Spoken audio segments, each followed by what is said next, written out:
Welcome to the castle, everybody. Come on in and take a seat. This is a Table for One, a solo role-playing podcast, and I am your host, your player, your GM, Alex.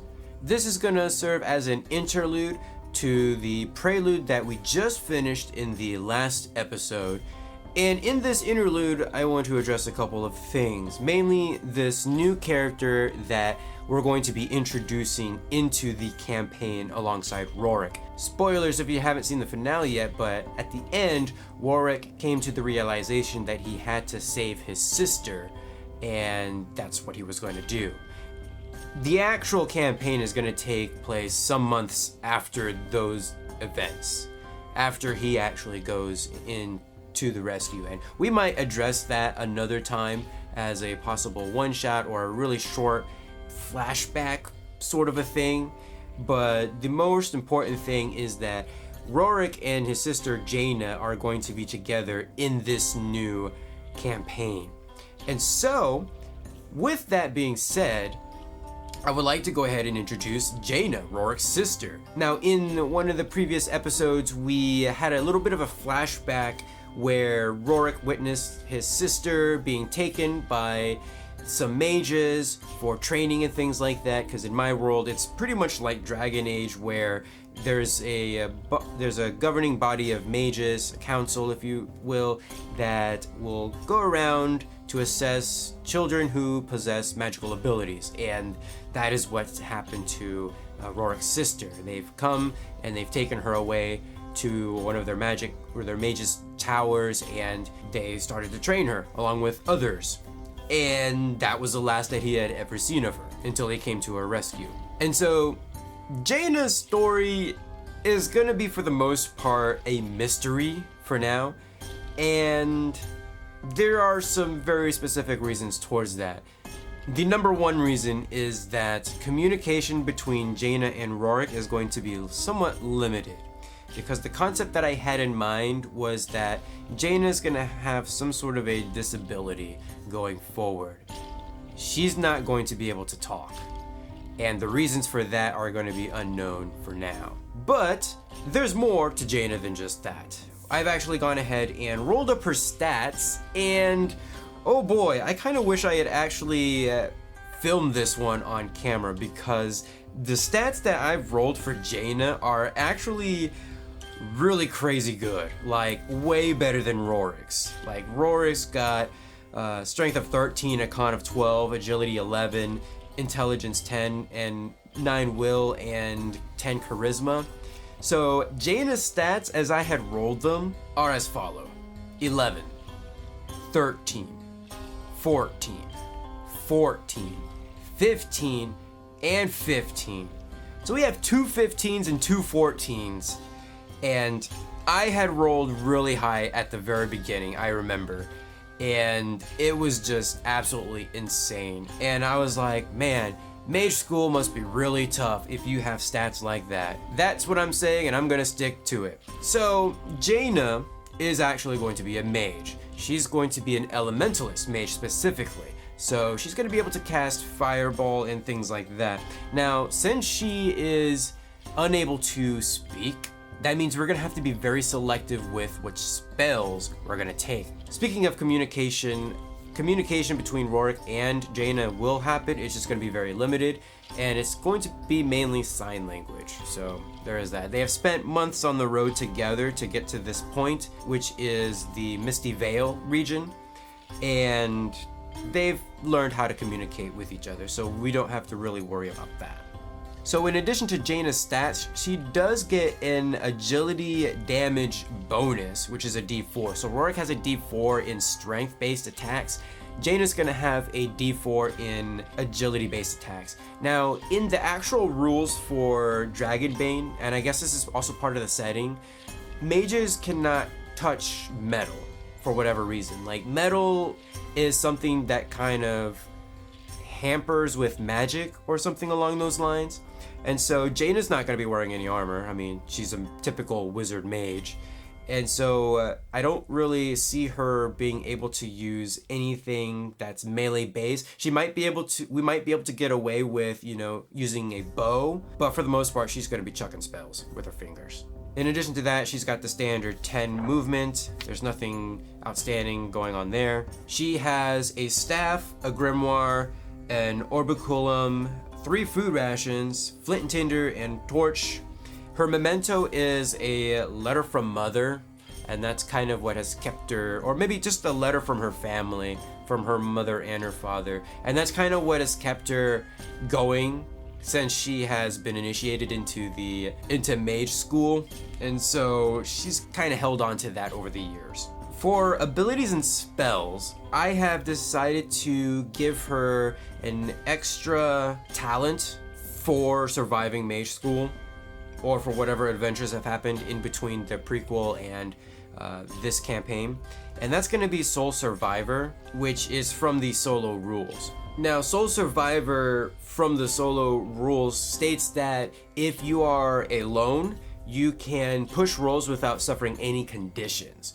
And so there might be some instances where Rorik and Jaina get separated, I don't know, but I decided that instead of going into the actual talents from the core rulebook, I would just kind of pull something from the extra supplement and kind of just stick with that.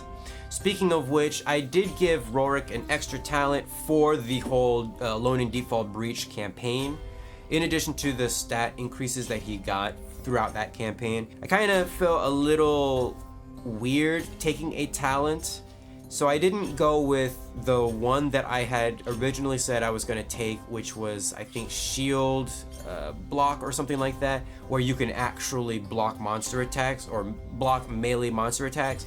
So I went with robust, which gives him +2 HP, because Jaina actually would have outperformed him in that regard.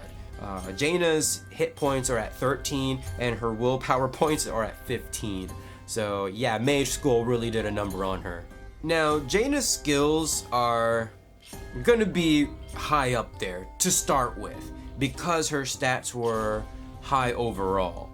And her stats are as follows. She's got a 12 in acrobatics, a 12 in awareness, 6 in bartering, but a 12 in beast lore, 6 in bluffing, 6 in bushcraft, a 5 in crafting, 12 in evade, 12 healing, 6 hunting and fishing, 12 in languages, 12 myths and legends, 6 in the following: performance, persuasion, riding, seamanship, sleight of hand, sneaking, spot hidden, and swimming. And then we have her weapon skills. So she's gonna have a 5 in axes, but a 12 in bows, 5 in brawling, 6 in crossbows, 5 in hammers, 6 knives, 6 in slings, 5 in spears, a 12 in staves, and a 5 in swords. And she does have a staff on hand, so she can use that as a melee weapon. It is a two-handed weapon with a range of 2. It deals D8 damage and has a durability of 9. It deals bludgeoning damage, and it also has the toppling feature. Now, she does have the secondary skill of elementalism. Now, mages, they have access to secondary skills that are tied to their magic tree or whatever, whichever branch you decide to go off with. And since we're with elementalism, she has a 12 in that. So overall, Jaina is gonna be a powerhouse.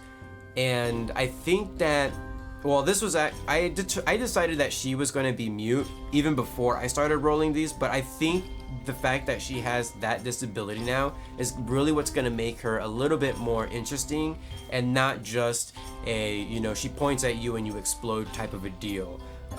There's going to be some drawbacks to her character overall, where she is going to have to rely on Rorik for some things, but at the same time, Rorik can successfully rely on her for support and things like that. So I am actually really happy with the way that I ended up rolling her. Just kind of wish that, Rorik's stats were a little bit higher now that her stats are set in stone and they're astronomically decent. But I did kind of offset that by giving Rorik an extra talent, which increases HP by 2, which I think is overall good. It was either going to be hit points or willpower points, because I can foresee him using willpower points in the future, especially once we get access to shield block and we're able to block monsters. So there is that. So as I've stated before, I am going to be running the official Dragonbane adventure that came with the core box set, and that is The Secret of the Dragon Emperor. And this is basically a full-length campaign. It's set in the Misty Vale region, and there's a map in the box set as well. But it's more of a free-form thing, because one of my main criticisms with Alone in Deepfall Breach, yeah, it's good for solo play, but it's more of a waypoint crawl. And there's nothing necessarily bad in that, but I can feel it getting stale over time, and I actually think 5 episodes was plenty of content enough to kind of run through that. I mean, a lot of the waypoints that I was rolling for in those unknowns were kind of sort of similar. They had like similar features and things like that. Even though there's a whole list of, you know, things to roll on, I still ended up rolling some of the same things. And so to me, that kind of was dragging a little bit. But now that I'm actually got a whole entire region to explore with tables to roll on for encounters and things like that, I think having this whole entire region is going to be a breath of fresh air for the overall podcast. So I am really glad that we're moving on to this. There is going to be very little that I'm going to take from Alone in Deepfall Breach. The Oracle I am kind of getting rid of. I don't really necessarily see me using anything aside from possibly NPC attacks and things like that, but that's probably about it. I'm not going to really use any of the waypoint features or anything like that, or any of the fortune, misfortune stuff or oracle things, because I've actually got a new oracle system that I'm going to use, and that is the Fate Mill dice. Now, this dice I actually bought on Etsy, and I got this after watching another YouTuber's Vaesen solo playthrough.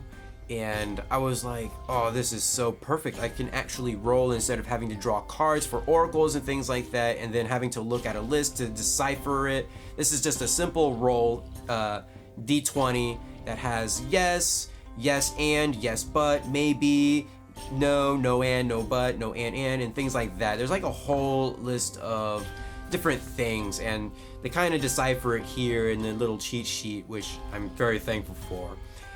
This is something that I've been using in my own Vaesen solo journal game, and just to kind of practice and get used to it, and it actually works quite well.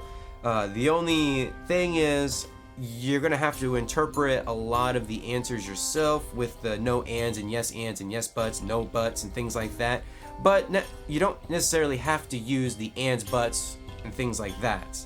You can just keep it as a simple yes or no or a maybe oracle, which we'll probably use a lot of the time. So I am going to move over to a new oracle system, which I think will kind of fit the overall free-form exploration narrative overall.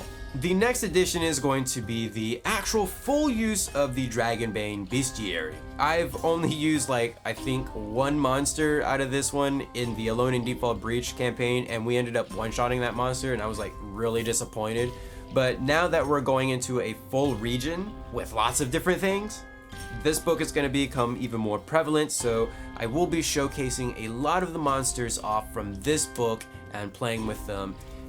Maybe even having some alternatives to some of the content that's in the rollable tables for the adventure, just to kind of throw something unique out there and kind of play around with that. The last thing I would like to touch upon is supplements, because if you've looked at the adventure for Dragonbane, you notice that each of the different locations has a D6 table for encounters, and that's not a whole lot. Luckily, there is stuff available on DriveThruRPG from Philip Reed Games. There's quite a few PDFs of just additional content made for Dragonbane, which I would like to use. I don't think I'm going to use all of it, but there's two that I would like to really use for this campaign, and that's going to be the additional spells, specifically Necromancy, and then additional journeys, which has all of the locations that are in the adventure and it increases the amount of encounters by quite a bit. So we're probably not going to be rolling the same thing over and over by going through the same location. Plus, there are, I think, 2 additional locations to explore, so we can fit that in there somewhere if it fits. So that's actually really cool as well.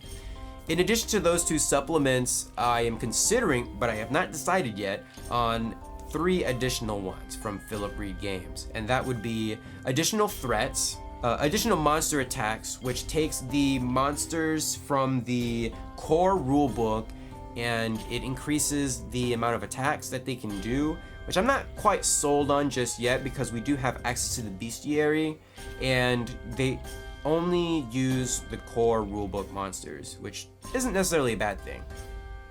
And then there's the additional treasures, and I think there's like 3 or 4 different decks of additional treasures. I might get that one. My only thing is that these treasure cards have a very specific back, and the cards that you can get don't have the same back. So there is that. So, oh well, we'll see. I have not quite decided yet, and I probably won't make that decision until we've got the game going.